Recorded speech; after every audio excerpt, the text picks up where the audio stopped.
Next is Prototype. This is one of the first games I played on the PlayStation 3. Not my PlayStation 3, actually somebody else's. And I remember just running through buildings and remembering how incredible that was, that you could just like basically run over anything, you know.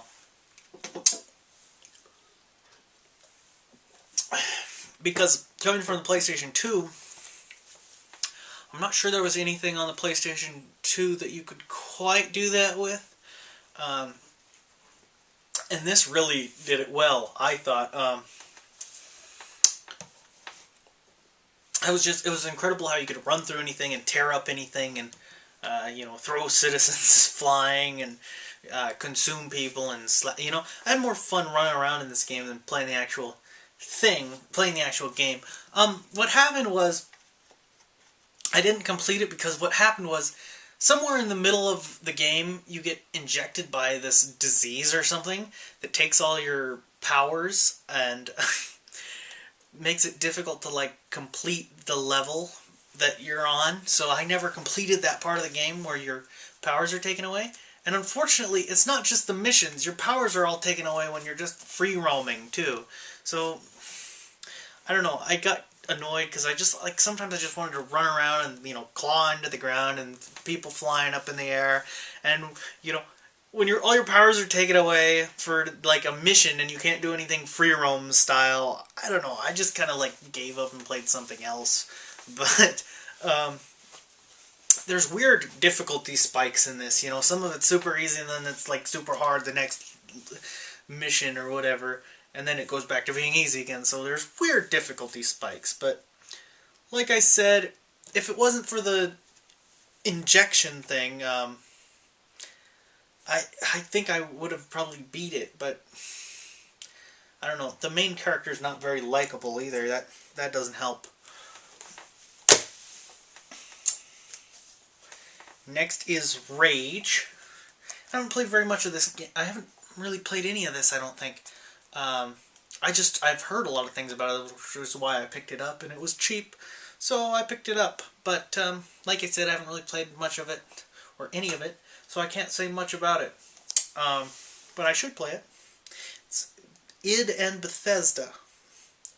Not sure how that works exactly, but, you know, I like id, don't much like Bethesda, so I'm not sure if I'll like this game or not. Maybe it'll be like, I half like it. So, yeah, I don't know. I can't say much about it when I haven't played it. Ratchet and Clank: A Crack in Time. It's a fun game. Very much like all the other Ratchet and Clanks. They're all quite similar. Or maybe I haven't played this. I can't remember. Because there was All for One that I got from the PlayStation Store. Maybe that's the one I'm thinking of. But, anyways, it's your standard Ratchet and Clank game. I assume if this is the one I've played. If this is the one I've played. Okay. Anyways, it's fun. It's platformer. Like I said, 3D platformers. This generation, pick them up when you can, because they're kind of, you know, not around. Red Dead Redemption. I didn't like this game as much as everybody else did. You know, I didn't like how much open world there is in it. But I did put a fair amount of time into this game. I haven't beaten it. But I've heard like 90% of the people who played it hadn't beaten it. So I can't really feel too bad about it. It's fun. I mean, I'll get around to beating it eventually, someday. It's not difficult or anything. It's just I haven't, you know... Grand Theft Auto games, well, this is Red Dead Redemption, but, you know, basically Grand Theft Auto in the Wild West. The thing about them is that there's a variety of missions and such, and some of them, you just get annoyed by the particular mechanics of a certain mission. I don't know. Or at least I do. For me, I'd rather just go through the whole game playing one way. Like with Mass Effect, it's that stupid hammerhead, you know, ship. I can't stand the thing. And that's one of my complaints about video games. Just let us do it, one way all the way through. If you're gonna do it one way, do it one way. If you're gonna do it another way, do it another way. Let's see, Resistance, Fall of Man, and I haven't played this one yet either, so I can't say much about that. It looks a little bit like Killzone. It's very heavy feeling. Other than that, I don't know. Well, I guess I played a little bit of online because I was curious, because the only first-person shooter I played online was Call of Duty. So, who knows? Who knows?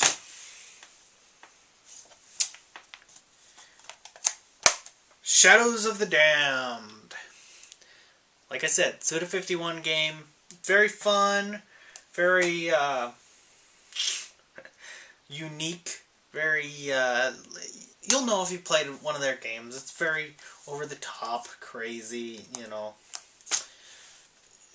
It's fun. It's what you'd expect.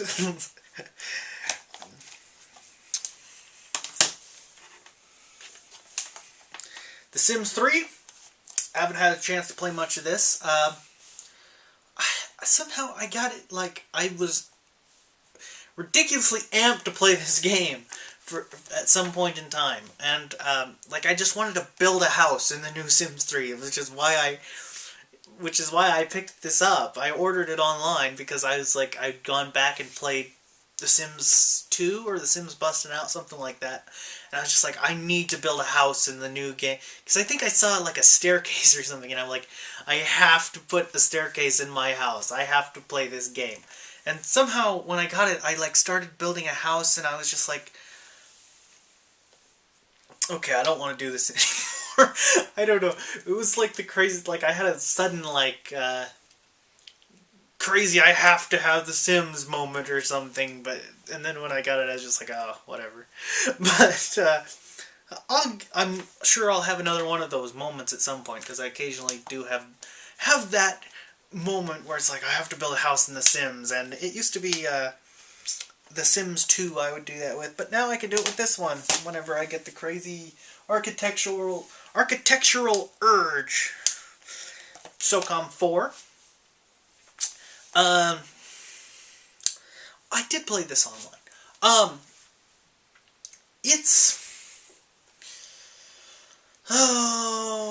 The campaign is kind of the campaign is very linear and sort of boring, I thought. I thought the Call of Duty Black Ops campaign was much better, which is, that's not saying something too good about this game. The multiplayer, it's good, but the thing is, it's really very teamwork oriented, so if you just want to go in and shoot and, run and gun, you really can't do it in this. I mean, it's very team-based. It's very, you go here, you go there, blah, blah, blah. It's a military simulator, essentially. Well, kind of. I mean, if we were at war, it'd be a military simulator. Well, we are, but you know what I mean. It's a combat simulator. I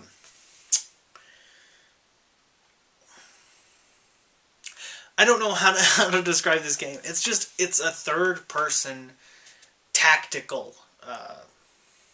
Is it tactical? I guess it's a third-person tactical shooter, is how I'd put it, maybe. I don't know.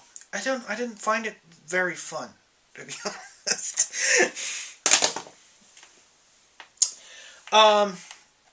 Sports Champions. This, I really found the Gladiator game to be terribly fun. And like I said, with the boxing game, I just haven't gotten back to it yet, just because I'm not necessarily in the mood at the end of the day to, sweat in front of the TV with some, remotes. But it's fun. It's very fun.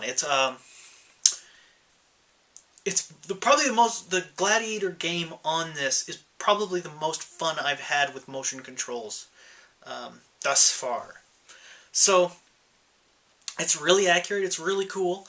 If you play it, you really need both remotes. If you do it, because I tried it with one and it's really not as good. You really need both so you can have the shield and the, you know, mace or sword or whatever you're using. And, you know, it really tracks your movement and really, you know, it's really good. I'm surprised more people haven't talked about the Gladiator game in this. Because I had a heck of a lot of fun with it. And, I don't know. Next up is Street Fighter 4, which I've hardly touched because I don't like the combat system in it. Which I know sounds crazy. It's like Street Fighter, you don't like the combat system in Street Fighter. How could you, you know, but no. For me, you know, I always played Tekken, and I never played Street Fighter, and the combat style is way different in this than in that. Basically, I couldn't figure out how to do anything. I just, you know, I hit the buttons and, you know, they didn't do what I expected them to, and then you find out that mashing the buttons actually works better than playing the game the way you're supposed to. So, I don't know. That's what I found anyways. I just found that for me, mashing the buttons gets me doing better than if I do it the correct way that I like to do it. So, you know, I don't know. For me, this wasn't all that it was made out to be, I guess. I mean, I know there's a lot of fans of Street Fighter, but not my kind of game, I guess. Maybe I'm not a fighting fan, I don't know. Not a true fighting fan, because I don't like Street Fighter. Anyways, next up is Tekken 6, which, as much as I love Tekken, I didn't like this game because it's not an arcade fighter. Well, it is, but you have to unlock it. Like, well, you can do arcade, but to do the story mode, you have to unlock the story. You have to unlock the story arcade mode, which really annoys me. You know, I'm a big Tekken fan, and when I pop in Tekken, I want to play Tekken. I don't want to play, you know, Golden Axe, the Tekken version. You know, 3D Golden Axe, the Tekken version, which is basically what the little mini game is in this. So, I don't know. It's not what I wanted from Tekken 6. That's all I can say. I mean, maybe people like that type of thing, but to me it wasn't Tekken until you got to the arcade part, and it was just too difficult to get to the arcade part. I wish I could just bypass all the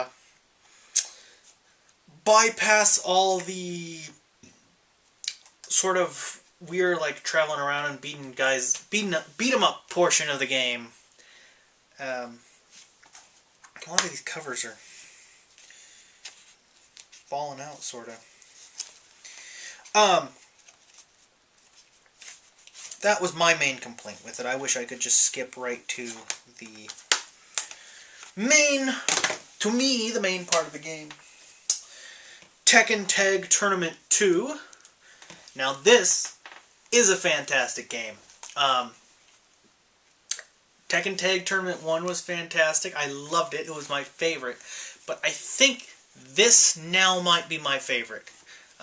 You know, it's a little bit, you know, when games first come out, you gotta kind of be careful in saying this one's your favorite of the series, but I really think this might be my favorite of the series right now. The only thing it's missing is it doesn't have, in the original Tekken Tag, there was a thing called Tekken Bowling, which was a whole bunch of fun, and it doesn't have that. But other than that, I'd say this is awfully close to being my favorite Tekken. It does things the way I like them to be done. So, I can't complain too much about that. Next we've got Twisted Metal, which, let's see, what can I say about Twisted Metal? I was a huge fan of Twisted Metal back in the day, so to me, the announcement of a new Twisted Metal coming, and there hadn't been one since Black, Twisted Metal Black, And I didn't care much for the gameplay in Twisted Metal Black. The stories were really dark and really, not what you expected of a game at the time. But so they were unique and good, but I didn't care much for the gameplay. This has great gameplay. It's very fast-paced. It's not... I don't know if I'd say I like the gameplay as much as the original PS3 ones, but I do like the gameplay. It's different. It's hard, but if you know Twisted Metal, you'll cope with it pretty easily. There's a couple things that I really don't like about this game. The first one is there's a couple races, so to speak, where you have to race to the end and be the winner as you're being blown up, which is incredibly annoying. I much prefer deathmatch with these types of games. And the other thing that really, really bothered me, and I almost didn't buy the game because of it. That's how much it bothered me. But I did buy the game because I really like Twisted Metal, and, But there's only 3 characters in the game. Or 4, maybe. But you can there's only, and they all swap cars. You can play as any car. Which, to me, that kind of ruins a big aspect of the Twisted Metal series. That was part of the Twisted Metal universe. I mean, I don't know why they would take that out. I mean, just maybe make it more simplified or something, but I don't know. That's what I liked about it. It was like a fighting game with cars, almost. Deathmatch fighting game with cars.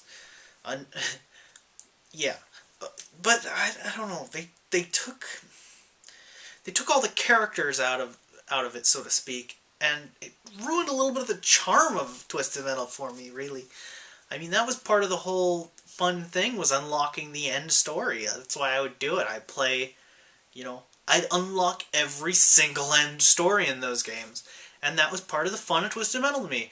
And this, there isn't that aspect. You just play through the game and each story unlocks the, so to speak, ending. And there's 4 of them. And one just comes right after the other.